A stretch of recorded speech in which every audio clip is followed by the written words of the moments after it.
igreja.com, aigreja.com. Queria que você abrisse a Bíblia, então, João, capítulo 17. Vamos fazer a leitura desse texto, João 17.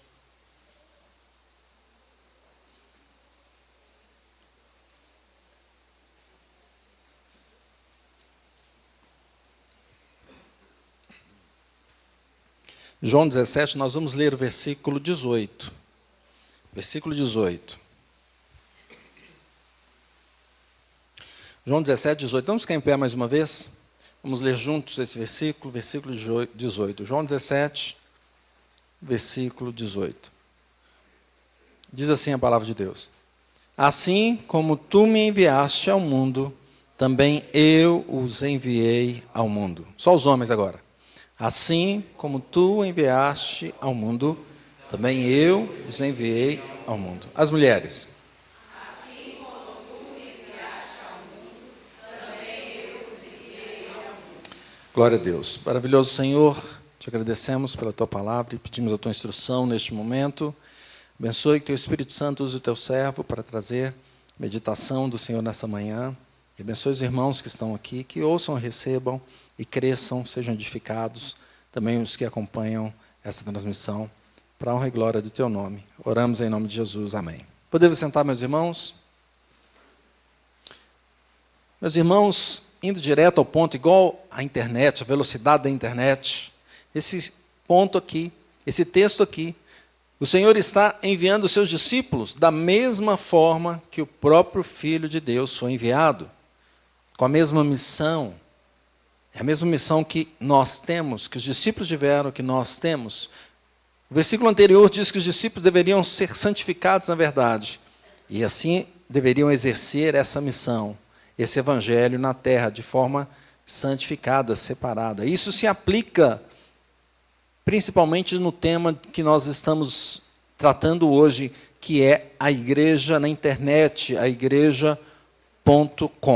E nós podemos trazer uma proposição que é: o crente deve exercer a sua missão vivendo no mundo, mas de forma santificada. O crente exerce a sua missão, mesmo pela internet, mesmo no ambiente virtual, de forma santificada.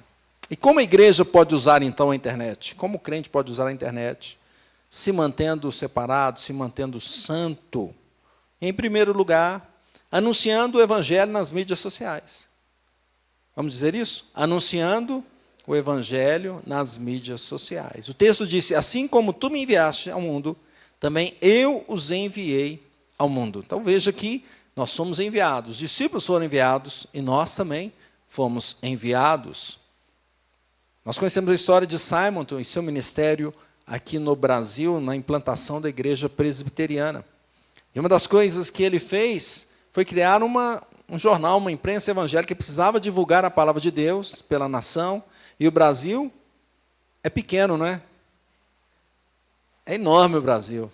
Eu sei que os irmãos já viajaram muito, vocês devem conhecer o Brasil todo, não é? Todas as cidades, pelo menos todas as capitais, né?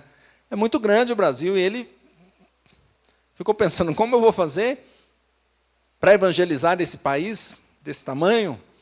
E ele criou, então, aquele jornal que era enviado para vários lugares pela nação. O evangelho precisava ser proclamado. Ele precisava de uma ferramenta. A ferramenta que ele teve na época foi essa. Hoje nós temos uma ferramenta que tem um alcance muito maior. Nós temos a internet, que permite envio de informação em tempo real, não só para o Brasil, mas para todo mundo conectado. O mundo inteiro que estiver conectado pode acompanhar a nossa transmissão, pode receber as nossas informações. A União Internacional de Telecomunicações calcula que mais de 5 bilhões de pessoas tiveram acesso à internet no ano de 2022. Muita gente, né? 5 bilhões de pessoas. Então temos um vasto campo para anunciar o evangelho através das redes sociais. Mas esse não é o conteúdo que as pessoas querem ver. Não é isso? Fazendo uma pesquisa entre as palavras mais pesquisadas no Google, no ano de 2023, algumas palavras aqui que são as mais pesquisadas. A primeira, o próprio YouTube. O pessoal entra no Google para procurar o YouTube. A segunda para procurar o Facebook. E a terceira para procurar sites pornográficos. São as palavras mais usadas no mundo em buscas no Google no ano de 2023. E se você continuar a relação lá, depois você pode olhar, procura as 100 primeiras, você não vai encontrar nada que se refere a Cristo, ou à igreja, ou ao cristianismo, ou uma vida diante de Deus. Então o desafio para anunciar o evangelho pelo mundo é grande. É tão difícil quanto na época dos discípulos. Eles não tinham internet, eles teriam que sair falando. Não tinha nem imprensa, teriam que sair proclamando. Hoje nós temos ferramentas na nossa mão, mas da mesma forma o coração das pessoas é duro e não quer receber a palavra de Deus. Mas o Senhor Jesus nos enviou. Assim como tu me enviaste ao mundo, também eu os enviei ao mundo. E devemos usar então as ferramentas que nós temos da melhor forma possível. Paulo diz assim em 1 Coríntios 9, 22, fiz-me fraco para com os fracos, com o fim de ganhar os fracos. Fiz-me de tudo para com todos, com o fim de, por todos os modos, salvar a alguns. Veja o empenho de Paulo em levar o evangelho, a mensagem que tem que ser anunciada, a principal mensagem, a mais importante de todo mundo, e ele fazia todo o esforço para levá-la, E assim também o crente deve fazer, anunciar o evangelho nas mídias sociais. Uma ferramenta que está nas nossas mãos. E nós, de repente, temos condições. Deus nos chamou para todos sermos missionários, onde estivermos. E agora, com essa ferramenta, como podemos atuar? De uma maneira muito grande. Então, anuncie o evangelho nas mídias sociais. Em segundo lugar, usando o pensamento cristão e não as ideologias. Vamos dizer isso? Usando o pensamento cristão e não as ideologias. O texto diz, assim como tu me enviaste ao mundo, também eu os enviei ao mundo. Então, nós somos enviados por alguém, pelo Pai. O que vem é a informação do Pai. É o pensamento do Pai, o pensamento de Cristo, de Deus. É esse pensamento que nós vamos levar. Ao acessar as redes sociais, a gente percebe que existe uma forma em que as informações são colocadas, disponibilizadas, e parece que a rede tem a sua filosofia própria, tem a sua forma de mostrar as coisas, não é? Por exemplo, a rede praticamente não tem censura. E então as pessoas acessam o que quiserem, né? Todo tipo de material que se possa imaginar. Isso desperta a curiosidade e o pecado do homem. Outro exemplo, pelas redes sociais, pela internet, né? A informação circula rapidamente. É muito rápido. De repente, uma notícia lá do Oriente chega aqui em segundos, rapidamente. E com isso também as mentiras são colocadas e são semeadas rapidamente. Mas nós somos chamados para semear a boa palavra, semear para colher, não é? Então, nós temos uma situação de uma ferramenta muito boa, mas com muitos perigos envolvidos. E nesses perigos estão as ideias dos homens, obviamente. O que mais tem ali são as ideias dos homens. E as ideias, e daí vem a palavra de ideologia, né, não são assim uma coisa tão interessante, não é? Veja que Adão teve a ideia de fazer roupas de figueira para resolver seu problema. Mas ele não ia conseguir resolver o problema, Deus é que resolveria. Caim teve a ideia de matar o seu irmão para ficar livre daquela situação que ele estava, daquela ira que estava dentro do seu coração. Abraão teve a ideia de mentir a respeito de Sara, sua esposa, chamá-la de irmã para que ele não fosse morto. Jacó e Rebeca tiveram a ideia de enganar de enganar Isaac, os dois juntos. Os irmãos de José tiveram a ideia de vendê-lo como escravo. As ideias dos homens, são essas as ideias dos homens. Moisés teve a ideia de bater na pedra para a água sair, mesmo Deus falando com ele, a forma de fazê-lo, ele foi lá e teve a ideia dele. Por isso, Moisés nem entrou na terra prometida, né, de Canaã. Davi teve a ideia de possuir Batseba, quando ele estava lá olhando, teve uma bela ideia. E, além disso, ainda armou a morte de Urias. Então, veja que as ideias dos homens, sem a base, sem a teologia, são ruins, meus irmãos. E nas redes sociais o que mais a gente vê é isso. Não é? As ideias, as ideologias. Então, é uma excelente ferramenta, mas que tem que ser usada com o pensamento cristão, com a teologia, com a boa teologia. Ao invés da ideologia, nós vamos usar a teologia. O crente deve abordar assim a internet. Veja o que Paulo disse aos Colossenses, Colossenses 2:8, assim: cuidado que ninguém vos venha a enredar com a sua filosofia e vãs sutilezas, conforme a tradição dos homens, conforme os rudimentos do mundo, e não segundo Cristo. Paulo chamando a atenção para que a gente não siga as ideologias, as sutilezas, mas para que a gente siga a teologia, a palavra de Deus. Terceiro lugar, sendo intencional com a palavra. Vamos dizer assim? Sendo intencional com a palavra. Assim como tu me enviaste ao mundo, também eu os enviei ao mundo. Então, aqui existe uma intenção, não é um acaso. Nós não estamos na nossa vida por acaso. Nós não moramos no bairro que a gente mora por acaso. Nós não estamos aqui na igreja por acaso. Nós não casamos com quem a gente casou por acaso.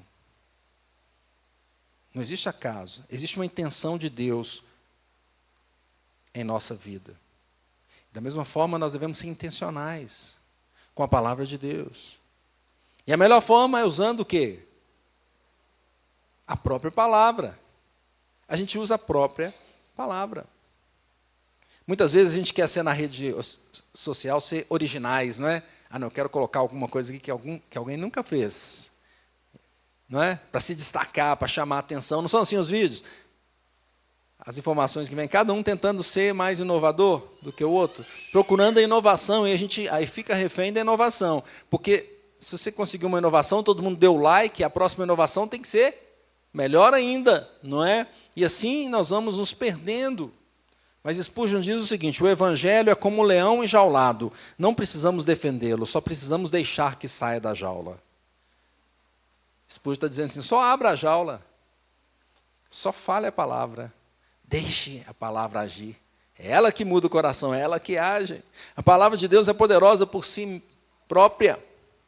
Basta divulgarmos a palavra de Deus. Olha que interessante, uma pregação muito famosa que nós conhecemos no livro de Jonas. Jonas não usou de marketing para divulgar a palavra de Deus. Na verdade, ele nem queria divulgá-la, né? Ele estava fugindo para divulgar, mas Deus falou: você vai lá pregar. Mas eu não vou pregar para aquele povo, não, Deus. Aquele povo lá, Nínive, aquele povo vai acabar com a gente, aquele povo, não gosto deles, não. Inimigos do povo de Deus, não, você vai pregar lá. E ele tentou fugir, mas teve que ir, não teve jeito. Deus o levou, colocou lá, na praia, vai lá, prega a palavra. E ele foi, e ele pregou, e ele não usou marketing nenhum. Ele simplesmente falou, o que ele falou? Ainda 40 dias, e Nínive será subvertida. Essa foi a palavra que ele pregou. Mas é a palavra que Deus tinha dado. Falou, se eles não se arrependerem, serão destruídos. E ele só fez isso. E toda a população se converteu. Milhares de pessoas. É lógico que algumas vezes também usamos algumas estratégias, assim como Paulo usou, quando Paulo estava na Grécia, ele usou lá os altares, e tinha vários altares de Deus, e tinha um altar com Deus desconhecido. Ele falou, esse aqui, ó. Ele pegou uma brecha para divulgar o evangelho. Esse aqui, Deus conhecido, é esse que eu vim trazer, vocês não conhecem, realmente vocês não conhecem. E pregou sobre o Senhor, sobre a palavra, e levou o evangelho. Mesmo assim, os argumentos que Paulo usava, e ele diz isso, olha o que ele diz em 1 Coríntios 2, 4 a 5. Ele fala assim, a minha palavra e a minha pregação não consistiram em linguagem persuasiva de sabedoria, mas em demonstração do Espírito e de poder, para que a vossa fé não se apoiasse em sabedoria humana, e sim no poder de Deus. O poder é de Deus, a palavra é de Deus, a palavra é poderosa. É ela que age. Seja intencional com a palavra de Deus. Concluindo, meus irmãos, apesar de não ser fácil usar a internet de forma propositiva para o evangelho, o Senhor Jesus nos enviou ao mundo com a missão de evangelizar. E se hoje nós temos essa ferramenta tão impressionante, né? Os mais antigos que nasceram antes da internet, né? Olham para a internet e falam, que mundo é esse? Né? Por que Jesus não veio agora? Nós estamos aqui agora. E devemos usá-lo para a honra e glória do Senhor. Que Ele nos dê sabedoria para cumprir essa missão num ambiente que tem grande potencial, mas também que tem muitos perigos. Tem muitos perigos envolvidos. Então, como viveremos? Em primeiro lugar, viveremos anunciando o Evangelho na internet. A nossa igreja investiu, durante o período da pandemia, principalmente, nos equipamentos, nos softwares, no pessoal, para que a gente conseguisse transmitir e usar a internet. Foi uma necessidade que resultou em trabalho e bênção. Hoje nós temos muitas exposições bíblicas ali. Se você quiser, eu quero ver a exposição sobre os salmos de peregrinação, você vai encontrar lá. Eu quero exposição sobre Marcos, você vai encontrar todo o Evangelho de Marcos. Eu quero exposição, eu quero entender sobre Esdras, sobre Neemias. Tem tudo isso lá. Não é? Esther. Deus tem abençoado, tem conduzido a nossa vida. Usando a internet. Acessemos, então, compartilhemos a página da igreja. Mandemos o aviãozinho do Instagram lá, quando a Júlia prepara lá as informações da igreja, a programação da igreja, os versículos bíblicos. Façamos isso. Divulguemos o canal do YouTube, divulguemos os versículos, hinos, cânticos bíblicos, pregações expositivas, outras informações que são baseadas na palavra de Deus. Façamos isso, usemos para transmitir a mensagem do Evangelho. Em segundo lugar, viveremos usando a internet para a glória de Deus. Para a glória de Deus. Ela dá uma sensação de liberdade, não é? E sabemos que quando temos essa sensação, o pecado pode agir no nosso coração. De fato, nós só somos livres por causa de Cristo, porque Ele nos liberta do pior dos nossos inimigos, que é o pecado. Só Cristo pode nos libertar do pecado. E quando somos livres, então nós não buscamos mais o pecado, nós buscamos viver uma vida santa, separada diante do Senhor, seja em que lugar estivermos. E no ambiente virtual, o Senhor está ali conosco. Usemos a internet para a glória dEle, pois Ele nos deu verdadeira liberdade. Usemos a internet para agradar ao Senhor. Vamos acessar aquilo que nos ensina, que nos edifica, aquilo que nos faz produzir mais, que nos faz produzir no trabalho, que nos faz crescer como pessoas diante de Deus. Vamos filtrar as informações conforme diz a palavra, para que a gente não caia em falsas doutrinas e falsos ensinamentos. Portanto, glorifiquemos a Deus com a nossa vida em tudo que fizermos, seja no mundo físico, mas também no virtual, na internet, anunciando a mensagem do Senhor, que é a mensagem mais importante que todo internauta precisa ouvir e precisa acompanhar, pois é ela que muda a nossa vida. E aí nossa vida não vai ser física nem virtual mais, pois aqueles que estão em Cristo terão uma vida nova no céu, na presença de Deus. Que Deus abençoe e que o Senhor Jesus nos use, pois Ele é o único Senhor e Salvador das nossas vidas. Vamos orar? Feche teus olhos.